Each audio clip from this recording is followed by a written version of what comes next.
Hey folks, the Mighty Pin Tickler here. I can't go back a little. What we're doing today is we're going to make some picks, some of our own homebrew picks. I'm going to show you guys how to do that. First off, I have my OEM tools. If you can see that, 25, 250, 25. Basically, it went from like 500 thousandths, 0.0005, to 25 thousandths. Now, this is just a regular run-of-your-mill feeler gauge, and it's all stainless steel. So I have a few tools that I use to make these picks. And first, you probably want to figure out what kind of pick you want to make, but let's go down the tools real quick. Number one is this cutting wheel right here. You have to do a quick attach on it. I have the quick attach, but you have to actually screw that into one of these. Then I have a little sander. Came like that. I put the finer grit sanding on there. And then you have a little shaping wheel, which used to be a lot taller. I ground it down now because I used to use that for all the grinding. And then we have a really beat up kind of nipple wheel, which is good because I want to do some shaping. And then if you really want, there's a couple polishers you can get in your kit. I don't really use those. So what kind of design do we want to make today? Well, I don't really care which one it is. I'm not specifically going, but it wouldn't be bad to take one of these for reference and to see a few things. And here's just your Peterson short hook. So I'm going to put it at the hole, and Peterson has a hole too. So about where it starts is where I want to go. Oops, let's where the hole is, and I know that's how far I want to cut my metal down. So I want to cut it down about right there. So not to be overly big. So where's that? Well, let's make a little mark. Put that side by side with that. Doesn't matter what you use, just make a little mark. I use my crunch wheel. Make a little scratch mark on it. All right, so let's get into the big business. Number one, safety, people. I have big fat glasses I use. These are technically my home glasses, and my girlfriend probably kicked my ass. She knows I was using these for working on this kind of stuff, but there it is. Number two, since I'm holding the piece with one hand and guiding it, I really only need one glove. Now, I don't mind a little sparks on my skin. Been cutting and welding since I was a kid, so if you do, that's fine. Just watch out. Make sure we're cutting this the right way so the sparks aren't traveling into our face and potentially putting metal in our face. So we're going to put this all the way up. First, make sure it's nice and tight. Nice and tight. And we're going to put it all the way up to 10, and we're going to make some vertical cuts in it. First, we're going to knock off the end, though.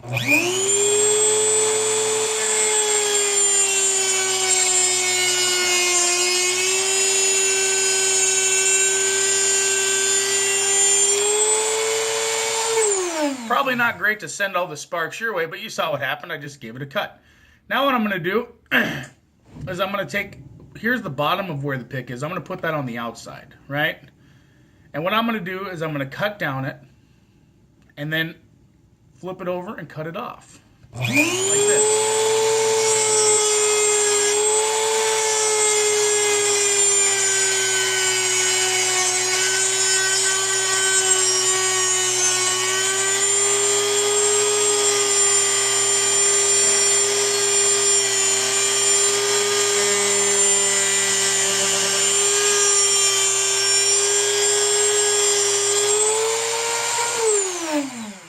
Now, the reason I made a long cut like that, and it's pretty straight because I put it in my grinding wheel and tried to keep it as straight as I could. It's actually a little declining. I could have made that better. But I have all this extra metal to use or not use at my discretion. So what I'm going to do is now make kind of a diagonal cut in here for my handle.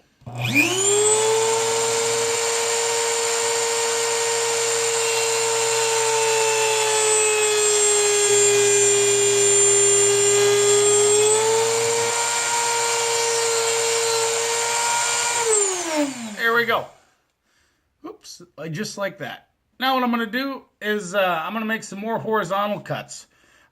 Chief among them, I'm going to make the cut kind of a side horizontal cut, and I'll show you how. because we're basically trying to make something like that, right?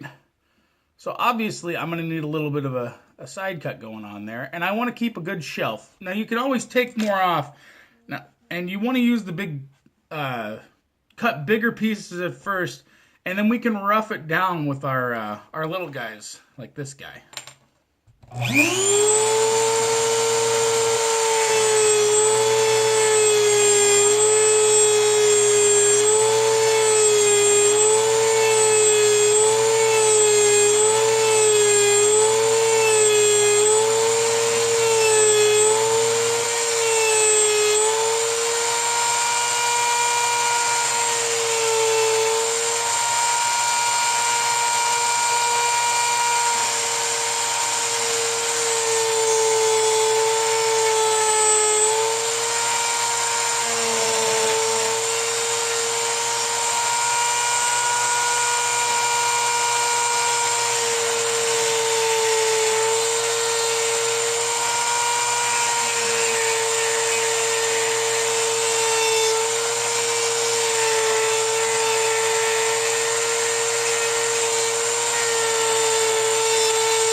Now I screwed up a little bit and went a little finer than I wanted to. However, we can still make this work, even though I pretty much just junked this. I should have kept it about 1 centimeter bigger.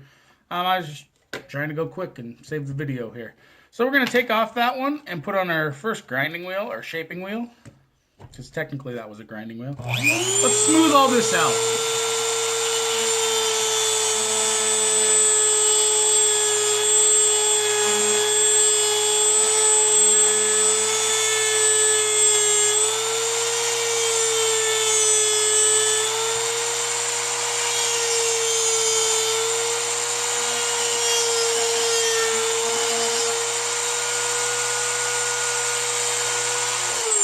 Now that we got a smoother edge, we're going to take and shape the bottom of the piece.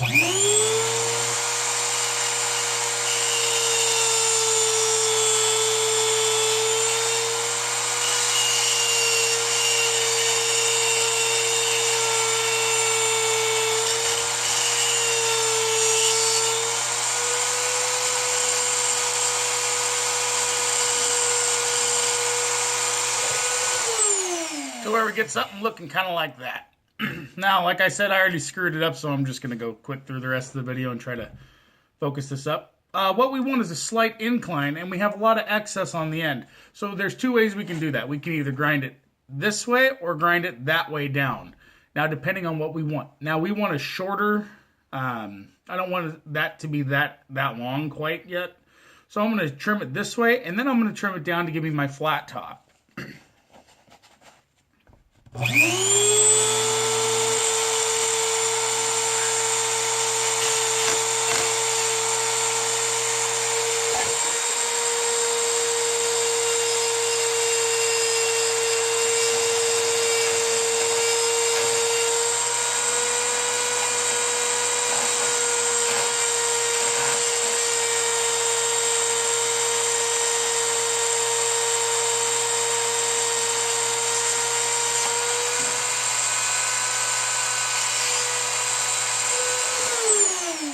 Actually, since I'm doing that, I can technically make this a Peterson gem.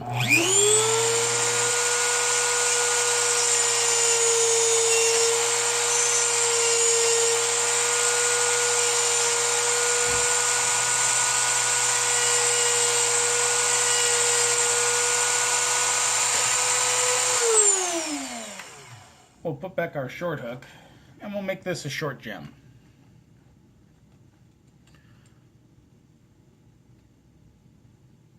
So you notice there's another couple little differences. Number one, our pick, or my pick, doesn't have quite a cutout yet. So I'm going to sand a little bit extra up front. Like this, very lightly. You'll notice I turned it down quite a bit. That's because I want to do it slow. If you only have one speed, you're going to have a little bit tougher of a time. But slow speed is where we can really make our stuff straight. Right now I'm going to straighten this out a little bit.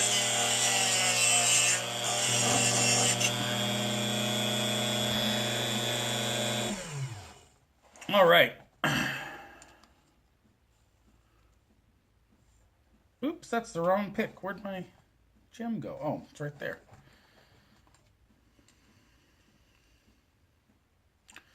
So my gem has a little bit more angle on it, which is fine.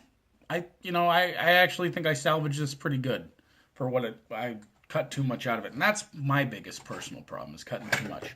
So what we're going to do quick here is, since I didn't really need to use this shaping wheel as much, since I cut so much out with my grinding wheel, I'm going to put the sander in there. Make sure it's nice and tight again. Same thing. Now what we're going to do basically is we're going to sand all the flat sides, and then we're going to do all the corners so it's not sharp, because right now it's pretty sharp. So I put it up about halfway, 4-6. Nice and easy. That's why you have your glove on, even though it doesn't really hurt to have your finger on there at such a low speed. It'd be nice to do that.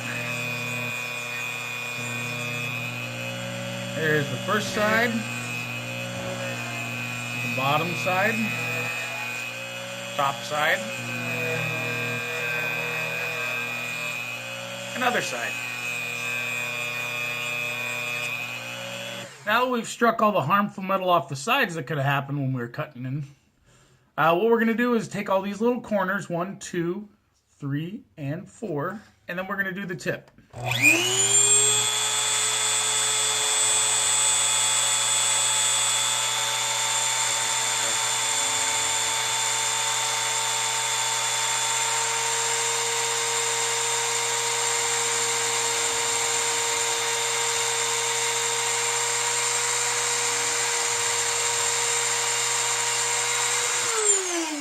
Now what I just did, I turned it up to a higher rate of speed and then kind of lightly did it, because I don't want to be cutting into my thing anymore. But so basically what our finished product what our finished product should look like, I'm actually going to have to redo a little bit, is that. Now you might notice that the gem tip quite isn't gemmy enough. I can try this out, but I do want a little bit more oomph to it, a little more degree. So I'll turn it up a little higher.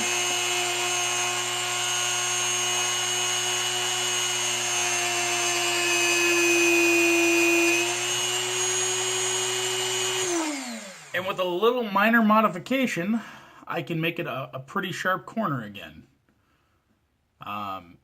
I basically just made a gem in 13 minutes from start to finish on my little thing. Now, if I would have had a regular piece instead of this, it would have been the same process, man. I just basically, I mean, you saw how big it was. Here's where the gems start. I mean, I'm technically a little shorter than what Peterson does, with almost exactly the same angle. I didn't have any cuts in this beforehand. I did this all by eye. So if you have some scrap metal around the house, preferably better grade stuff, because I'm going to go try this out. I didn't want to make an 18 thousandths gem. I kind of wanted to make a short hook, but I cut a little too much off. Now, I know this is kind of a longer video, but I think all the information is important, you know. So when we're, again, number one is safety. Get your gloves on and stuff. But you can make whatever you want. And these you can get for like $5-6 on Amazon. You have... I would only start around the 10, 11, 12. That's where I started, and I got a couple of these. Well, actually, the 10, I screwed up completely. It's very flimsy. And the longer you make your picks, the flimsier they're going to be. But, you know, well, I don't want to show you that design because that's a proprietary design. But here's a little hook number 1, you know, I made. And this is what the end looks like. So you can do a lot of cool stuff with these. Again, these are a little long, but you can make a lot of neat stuff. I made another hook number 1. I think I did a little bit better job on this one because it's a shorter one. But, you know, the possibilities are endless. Try it out. See what happens. Anyways, thanks for watching.